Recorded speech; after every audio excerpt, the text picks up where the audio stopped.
प्रिय छात्रों, अपना उत्तर रामचरितम का पाठ चल रहा था। यद्यपि पाठ्यक्रम लगभग पूरा सा हो गया है उत्तर रामचरितम का। पाठ्यक्रम के आधार पर एक दो श्लोक बचे हैं, जिसकी चर्चा करके कुछ फिर और चर्चा करेंगे इससे संबंधित। तो अभी तक हमने पिछले पाठ में ये पढ़ा कि राम अपने आप को दोषी बताते हुए, अपने आप को दुर्भाग्यशाली बताते हुए, अपने आप को ही कोसते हुए सीता के प्रति अपने अनुराग और उस प्रेम भाव को प्रदर्शित करते हैं कि भाग्य के कारण सब कुछ भोगना पड़ता है, इसीलिए मुझे इस तरह का कार्य करना पड़ रहा है या सीता को इतना कष्ट भोगना पड़ रहा है। तो उसी प्रसंग में कल उन्होंने कहा,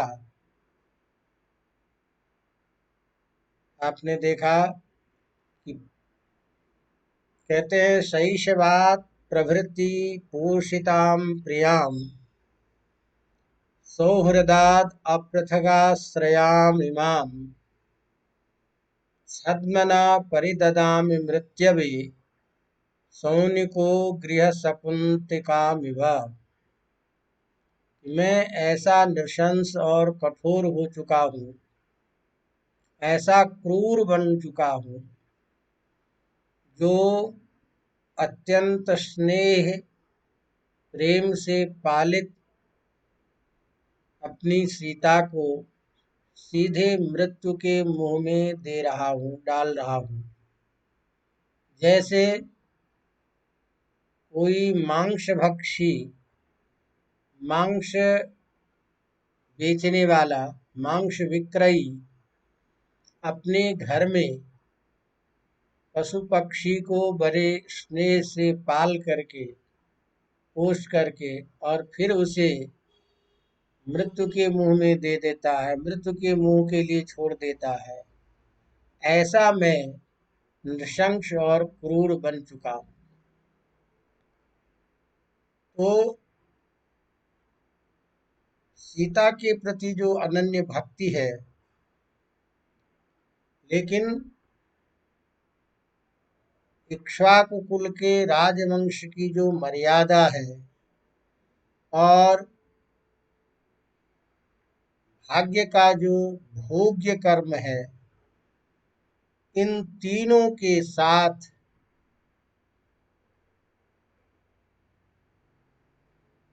स्वयं को जोड़ते हुए श्री राम न चाहते हुए भी सीता को वनवास भेजने का मन बना लिए। कारण कि भाग्य में जो भोगना होता है वो भोग करना ही पड़ेगा। यह जो एक सिद्धांत है कि भवितव्यतानां द्वाराणि भवन्ति सर्वत्र, होनी होकर के ही होती है। तो भाग्य में यह दुख है, इसीलिए भोग करना पड़ेगा, इस धारणा से उस भोग को स्वीकार कर रहे हैं। प्रजा का रक्षण इक्ष्वाकु कुल के राजा का परम कर्तव्य है, इसीलिए प्रजा में हुई लोकापवाद को दूर करना परम कर्तव्य है, इसीलिए वनवास को भेजने का निश्चय कर रहे हैं। और क्योंकि अनन्य हृदया हैं, कभी अलग नहीं रहने वाली है, उनको भेजना पड़ रहा है। तो अनन्य स्नेह के कारण और इस वियोग जन्य दुख से अत्यंत दुखी भी है। तो इस तरह राम अपने स्वरूप को उपस्थापित करते हुए, अपने आप को कोसते हुए पीछे के श्लोक में उन्होंने ये सारी बातें कही। अब उसी प्रसंग में सीता को पुनः आश्रम में भेजने का निश्चय कर लेने वाले भगवान श्री राम इन सब के पीछे स्वयं को ही दोषी मानते हैं और स्वयं को दोषी मान करके कहते हैं, अपूर्व कर्म चांडाल मई मुग्धे विमुंच माम। यद्यपि ये प्रकाशित नहीं है अभी सीता के सामने कि राम उनको पुनः वनवास भेज रहे हैं, लेकिन चूंकि राम ने मन में निश्चय कर लिया है, इसीलिए ये मन में ही अपने आप को दोषी मानते हुए और मन में ही सीता के प्रति ये सारी चर्चा आपस में कर रहे हैं, वार्तालाप। ये मन का ही प्रसंग है। कहते अपूर्व कर्म चांडाल मई मुग्धे विमुंच माम श्रितासि चंदन भ्रांत्या दुर्विपाकम विषद्रुमम। कहते हैं अयि मुग्धे, अपूर्व कर्म चांडालम माम विमुंच चंदन भ्रांत्या दुर्विपाकम विषद्रुमम श्रिता असि। अयि मुग्धे, हे सरल हृदय, सरल हृदय वाली, हे जो अनन्य भाव से मेरे ऊपर विश्वास करने वाली, मेरे ही आश्रय में रहने वाली सीते, अपूर्व कर्म चांडालम माम विमुंच। मैं जो यह अपूर्व, कभी चिंतन में भी इस तरह के पूर्व में कभी कोई बातें नहीं की थी, चिंतन में भी जो आने वाली बातें नहीं थी, उस कर्म के करने के बारे में, उस कर्म करने वाले मुझे, कैसे मुझे, चांडाल को, अर्थात यह एक चांडाल का ही कर्म है कि अपने प्रिय को भी वह कष्ट के मुख में, मृत्यु के मुख में दे दे। तो वज्र हृदय वाला, चांडाल हृदय वाला, क्रूर कर्म करने वाला, ऐसा कभी पूर्व में कर्म न तो देखा गया और न सुना गया होगा। ऐसे क्रूर कर्म करने वाले मुझको तुम छोड़ दो। मुंच, क्यों कहते हैं कि तुम श्रितासि चंदन भ्रांत्या, भ्रांति में, धोखे से, तुम धोखे से, किसके धोखे से, तो चंदन वृक्ष के धोखे से। तुमने तो समझा कि चंदन वृक्ष है जो मुझे अपने आश्रय में रख कर के शीतलता प्रदान करेगा, लेकिन चंदन वृक्ष के धोखे से तुमने दुर्विपाकम विषद्रुमम, दुर्विपाक के कारण, दुर्भाग्य के कारण, अत्यंत दुख को देने वाला परिणाम है जिसका, उसे कहते हैं दुर्विपाक, अत्यंत कष्टपूर्ण कर्म। तो अत्यंत कष्ट देने वाला जो विषद्रुम है, विष का पेड़ है, उस विष के पेड़ का सहारा तुमने ले लिया। अर्थात चंदन वृक्ष के धोखे से तुमने विष वृक्ष का आश्रय ले लिया है। इसीलिए मेरे जैसे कठोर हृदय वाले, मेरे जैसे क्रूर कर्म करने वाले को तुम छोड़ दो।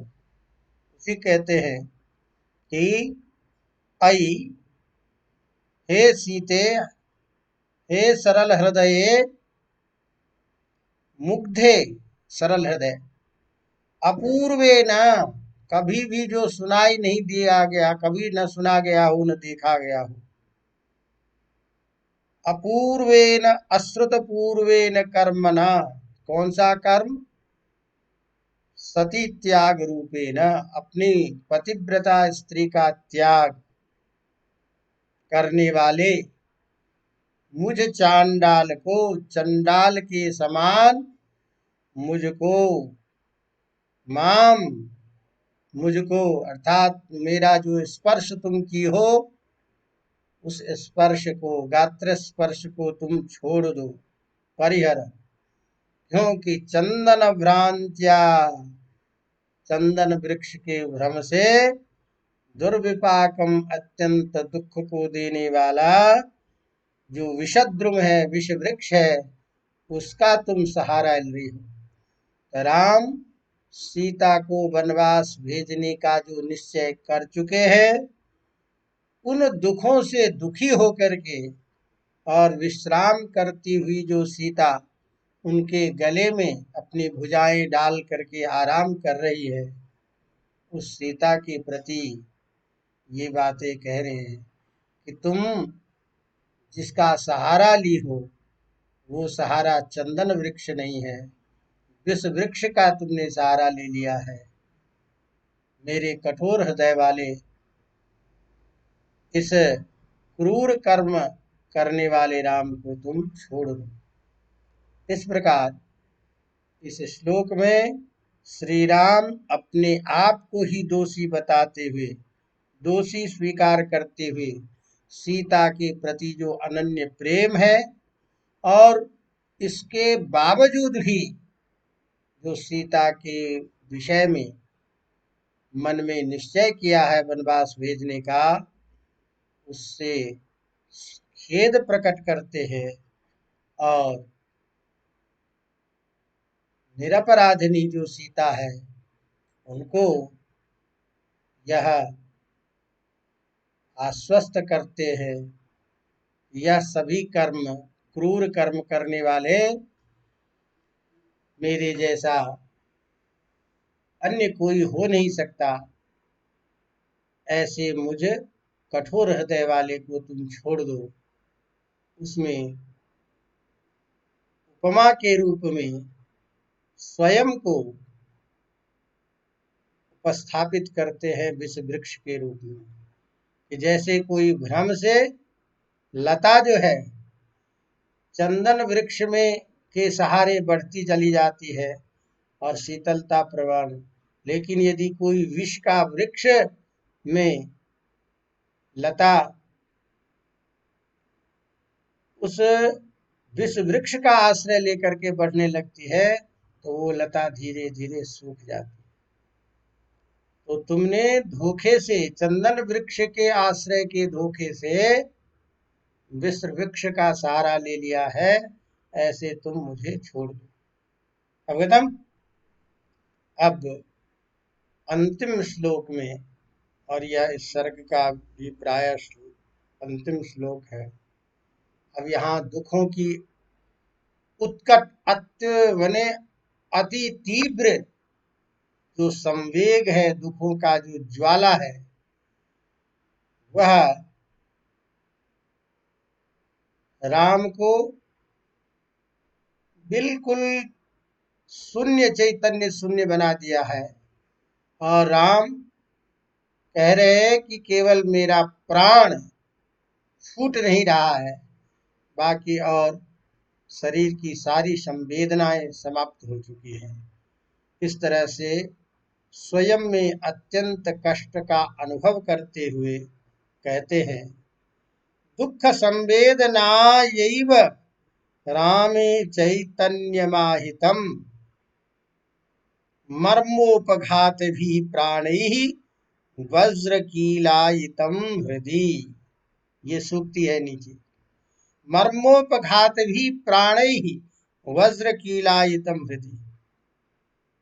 कहते हैं कि सारा संसार उल्टा हो जाने से, संपूर्ण जीवन सीता के इस तरह वनवास भेजने से अब मेरे लिए सारा संसार ही उलट चुका है। अब कुछ शेष नहीं बचा है, जीवन का अंत हो चुका है। अब मेरे जीवन का कोई अर्थ नहीं है, शेष नहीं बचा है। इस तरह से सीता के प्रति अपने अनन्य प्रेम को बताते हुए स्वयं के अनुभूत जो कष्ट है उस कष्ट के बारे में कह रहे हैं कि दुख संवेदनाय एव रामे चैतन्य माहितम। मानो दुख की संवेदना को, दुख को अनुभव करने को, दुख मात्र को अनुभव करने के लिए ही इस राम में अब चैतन्य बचा है। राम में जो चेतना है वो चेतना मात्र अब जीवन में दुख का ही अनुभव करने के लिए बचा है, इसके अतिरिक्त अब कुछ नहीं है। अर्थात यह ऐसा कष्ट है, यह ऐसी वेदना है जिस वेदना के अतिरिक्त चिंतन में और कोई चीज है ही नहीं, बशेष ही नहीं बचा। तो दुख संवेदनाएं एवं, मानो दुख का अनुभव करने के लिए ही, दुख को भोग करने के लिए ही यह राम में चैतन्य, ये संज्ञा जो है स्थापित है, बची हुई है, चेतनता बची हुई है। क्यों? और ये मैं मर भी क्यों नहीं रहा हूं, मेरी मृत्यु भी क्यों नहीं हो रही है? तो मर्मोपघात भी,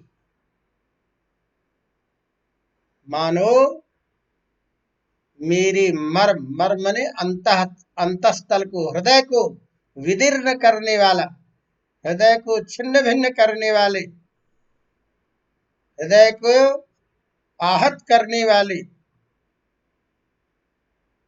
जो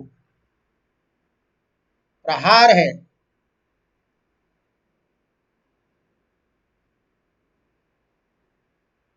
प्राण ही हृदय में, हृदय वज्र कीलायत। मानो यह प्राण बचा है और उस प्राण के कारण ये कष्ट को मात्र का, दुख मात्र का अनुभव करने के लिए मेरी चेतना बची हुई है, मेरा जीवन बचा हुआ है। मृत्यु क्यों नहीं हो रही है? तो मानो हृदय में इस प्राणों के द्वारा वज्र कीलायितम, मानो वज्र का कील ठोक रहा हो हृदय में। तो मर्म को, हृदय के अंतस्थल को छिन्न भिन्न कर देने वाले इस प्राणों के प्रहार से या प्राणों के द्वारा मानो मेरे हृदय में वज्र का कील के समान कष्ट को पहुंचा रहा है, कष्ट को दे रहा है।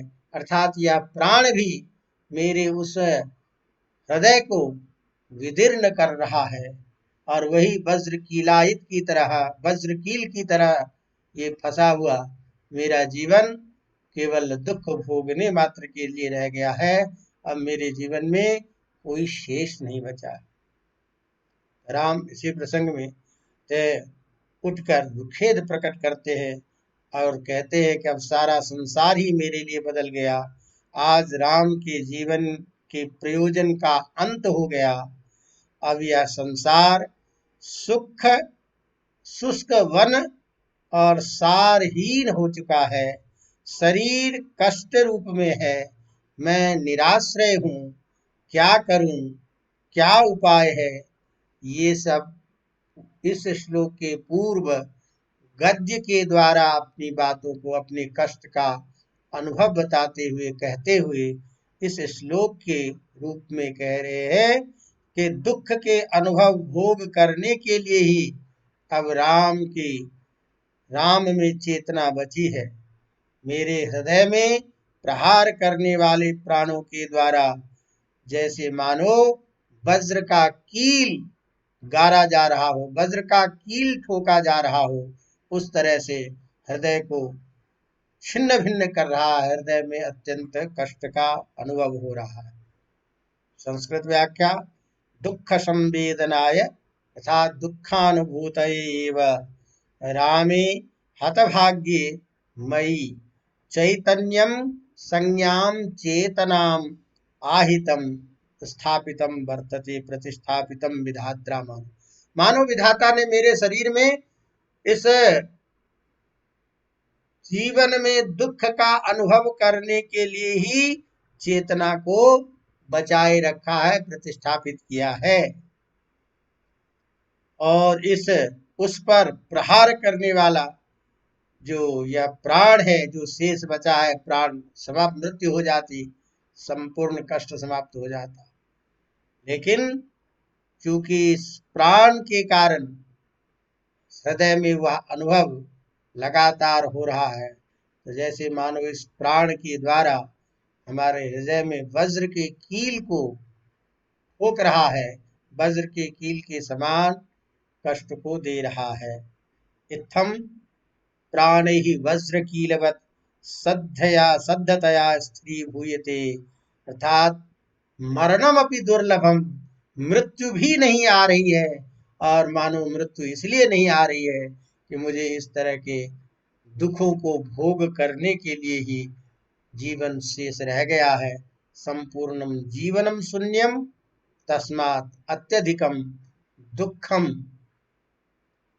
स्वानुभूतम च कष्टम प्रकटयति भगवान श्री राम। तो इस तरह से राम के द्वारा सीता के प्रति अनन्य प्रेम और वनवास भेजने के निश्चय तक की कथा और उससे संबंधित श्लोक आपके पाठ्यक्रम में निर्धारित था, जिसका हमने यहाँ आप लोगों को कुछ शब्दार्थ के साथ, हिंदी व्याख्या के साथ की।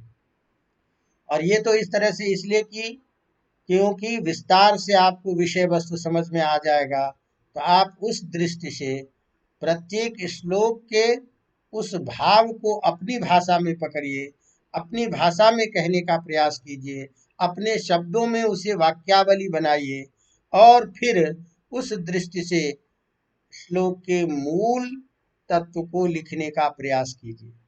और जितना श्लोक को समझ करके अपनी भाषा में इसको अपना स्वरूप दे सके, अपनी भाषा में वाक्यावली बना सकें, तो सभी की लिखने की, समझने की, बोलने की अपनी मौलिक बातें होती है।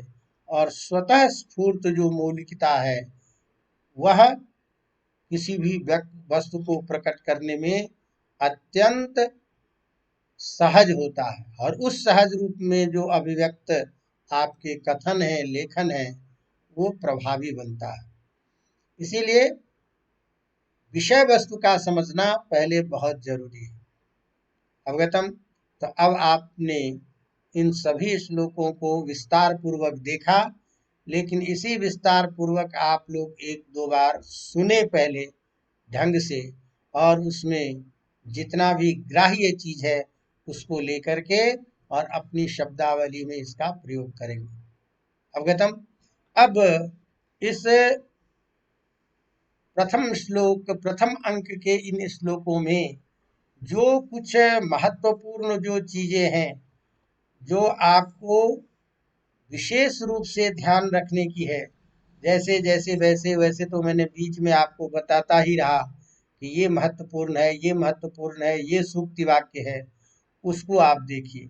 और दूसरी बात कि प्रश्न पत्र में जो प्रश्न पूछा जाता है, उस प्रश्न के स्वरूप को दिमाग में पहले बिठाइए कि प्रश्न क्या पूछ रहा है, क्या कह रहा है, कितने शब्दों में हमको जवाब देना है। किस रूप में प्रश्न करेगा। उस दृष्टि से विषय वस्तु को समझने के लिए आप प्रत्येक श्लोक के मूल रूप को आप पहले शीर्षक बनाने का प्रयास कीजिए। शीर्षक बनाने का प्रयास से क्या तात्पर्य है मेरा, जैसे मान लीजिए हमने आपको अभी श्लोक कहा कि प्राणी वज्र कीलायितम हृदय, अर्थात यह जो शरीर में, जो राम के शरीर में जो ये प्राण बचा है, वो मानो वज्र के कील के समान कष्ट को दे रहा है। अब आपको परीक्षा में इसी पाठ्यांश के आधार पर में कह देगा कि उत्तर रामचरितम के आधार पर प्राणैर्वज्र कीलायितम हरि, इसकी व्याख्या, इसका तात्पर्य अपने शब्दों में आप व्यक्त कीजिए। प्राणैर्वज्र कीलायितम हृदि, इसका भावार्थ लिखिए।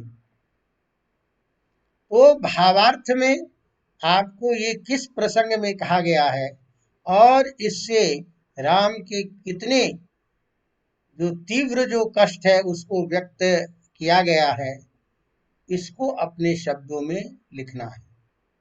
या मान लीजिए इसी श्लोक के लिए कहा कि आपको परीक्षा में प्रश्न पूछ देगा कि राम का जीवन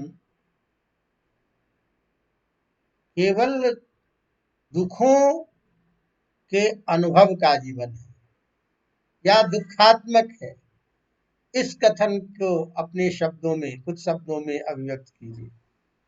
तो आप पूरी रामायण को छोड़ दीजिए, लेकिन ये जो आपने 14-15 श्लोक पढ़े हैं, इन्हीं श्लोकों के द्वारा आप किस बात को अपने शब्दों में रख सकते हैं कि जो सब कुछ जानते हुए भी अग्नि परीक्षा से परिशुद्ध मेरी पत्नी है, फिर भी उसके ऊपर में यह आरोप, और उस आरोप से पुनः उस अनन्य हृदय का त्याग, यह जो कष्ट है वह जन सामान्य के द्वारा अनुभव करने योग्य नहीं है। यह अत्यंत धैर्यशाली व्यक्ति के द्वारा ही इसको सहन किया जा सकता है। तो इस प्रकार के अनन्य कष्ट को भी सहन करने वाला राम अपनी पत्नी के प्रति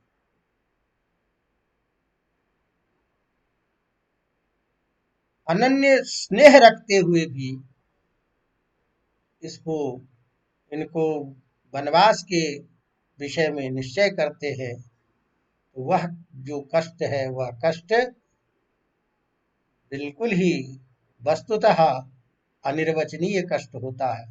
तो जो भी अपने शब्दों में आपको इसे व्यक्त करना है, इसी तरह से पहले आप कुछ श्लोक को अच्छी तरह से समझने का प्रयास करेंगे। इसी में से सूक्ति वाक्य मिल जाएगा, इसी में से आपका भावार्थ बोध हो जाएगा। जैसे आपने कहा श्रतासी चंदन भ्रांत्या दुर्विपाकम विषद्रुमम, चंदन वृक्ष के धोखे से वृक्ष के विष वृक्ष को का आश्रय ले लिया। इस कथन की समीक्षा कीजिए, इस कथन के भाव को लिखिए। तो राम इस कथन के द्वारा स्वयं को धिक्कारते हुए, स्वयं को कोसते हुए, स्वयं को दोषी बताते हुए सीता के प्रति अपने भाव को, अनन्य स्नेह को प्रकट करते हुए कहते हैं कि जो अत्यंत सरल हृदय वाली है, अनन्या है, अन्य का आश्रय नहीं ले रही है, ऐसी यह सीता के द्वारा राम का आश्रय जिस विश्वास के साथ में किया गया था, उस विश्वास को राम बना नहीं पा रहे हैं, उसको संरक्षित नहीं कर पा रहे हैं। तो यह जो अनन्य स्नेह का जो भाव है और राम के जो अपने दुख की अभिव्यक्ति है उसको व्यक्त करने वाला ये श्लोक। तो इस तरह मैंने एक छोटा सा उदाहरण दे करके कहा। तो आप चलते फिर इसके लिए कहीं नहीं है कि आप हमेशा बैठ करके ही किताब में लगे रहें, उसी को चलें। जो भी कुछ आप पढ़ते हैं उसको चिंतन में लाइए, चलते फिरते उसके बारे में कभी सोच करें, चिंतन करें कि इसका उत्तर हमको कैसे लिखना है। तो ये सब धीरे धीरे अपने आप ये सब सारी चीजें हो जाएगी। अब इस उत्तर रामचरितम से संबंधित कुछ सामान्य जो सूक्त हैं और अत्यधिक प्रसिद्ध सूक्त हैं, उन सूक्तों को भी आपको ध्यान में रखना चाहिए, क्योंकि कई बार वो प्रसिद्ध सूक्त के माध्यम से उसका भाव पूछ लेता है, उसकी व्याख्या पूछ लेता है, उसका तात्पर्य पूछ लेता है, कवि का उद्देश्य क्या है वहाँ कहने का, उससे क्या शिक्षा मिलती है, ये सारी बातें उससे संबंधित हो जाती है।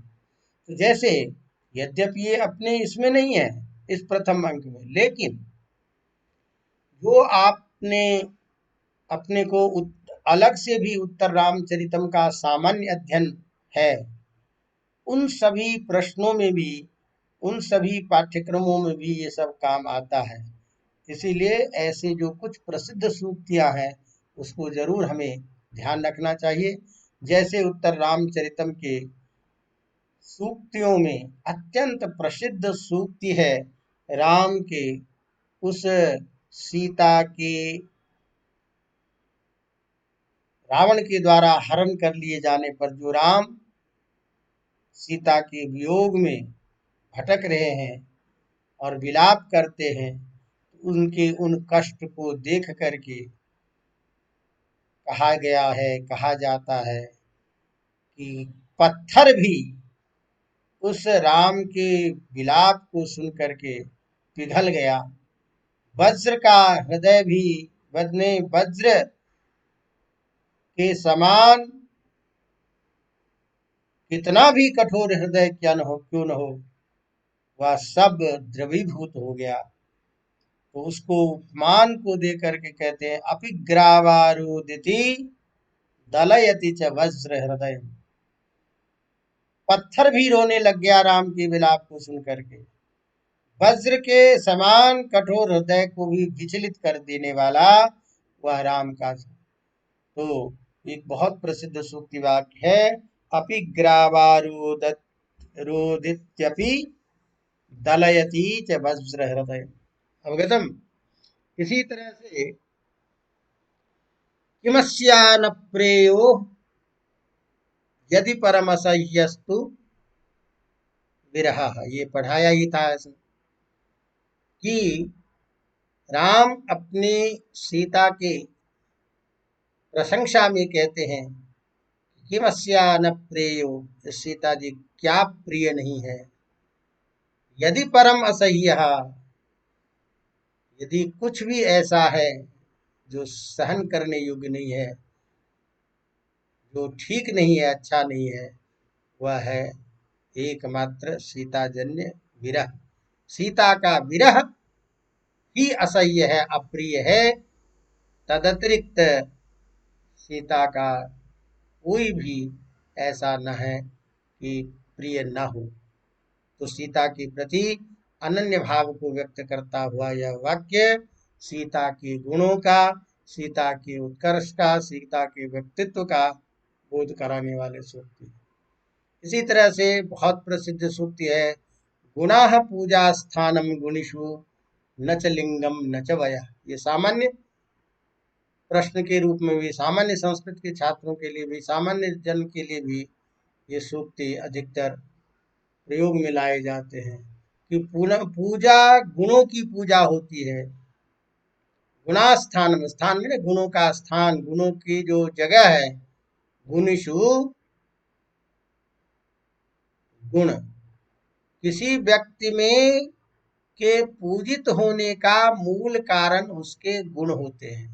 गुणों की पूजा होती है, गुणों से लोग पूजित होते हैं। न लिंगम न च वयः, न तो लिंग के द्वारा और न अवस्था के द्वारा। गुणास्थानम गुणिषु, तो गुणः पूजा स्थानम, पूजा का माने सम्मान का स्थान कौन होता है? गुण। सम्मान देने वाला कौन होता है? गुण। सम्मान का कारण कौन होता है? गुण होता है।